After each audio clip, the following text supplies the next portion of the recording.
Good morning. Once again, it's Monday morning coffee with Kate. I'd like to apologize. I've been away for a while. I've been rather ill, had some surgery done, but now I'm back on the mend. And like so many other things that we originally begin to think of, well, God must have turned a deaf ear or he's not looking. Why am I ill? I do all this work for the Lord. Shouldn't I get a break? I started to see things a little differently, especially as I came up into the surgery, which could have been rather dangerous. And I was told one of the side effects was death. But that's okay because I knew where I was going. So I told the doctor that's the one thing I'm not worried about.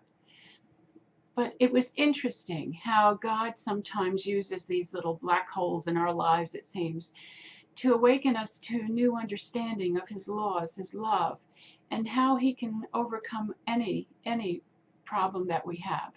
For me, it was learning really the power of what we concentrate on. You know, again and again in the Bible, we're told that Jesus kept saying, when you want something, say it and say it without doubting.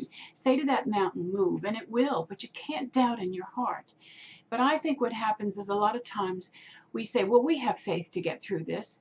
But then we start to rationalize. We use the human mind to kind of figure out either how God is going to fix this or how it's not going to get fixed. And then we start to let doubt seep in. Now, there's so much information and so many studies being done by the power of our minds to focus on something and have that outcome manifest itself. So what I decided to do, instead of looking at how difficult this was or how potentially dangerous this surgery was, I was going to start to say to everyone who asked, it's going to be fine. God has me covered. And he's filling all of my life with prayers. I tell you, I had more prayer friends. Thank God for them. They were, of course, on the internet praying for me, but I got so many cards and flowers from people that I hadn't realized over the years that this ministry had so deeply touched, saying, we're praying for you, we're saying the rosary, we're doing petitioning the Lord in your behalf. So I figured if I was so surrounded by so much prayer, certainly this was going to be a piece of cake. And that's exactly what happened. I was operated on Tuesday. On Wednesday, I was out of bed walking around, and my doctor came in and he looked at me and he looked at the chart and he said, you can go home tomorrow. Now, this is unheard of. This was a very serious operation. I should have been in there a lot longer. But because I had decided to focus on how good God is and all the power that was at my command by just believing in his promises and encompassing all these prayers that people were saying for me, I was out of there and off and running when I should have been in that hospital a lot longer and recuperating for a lot longer.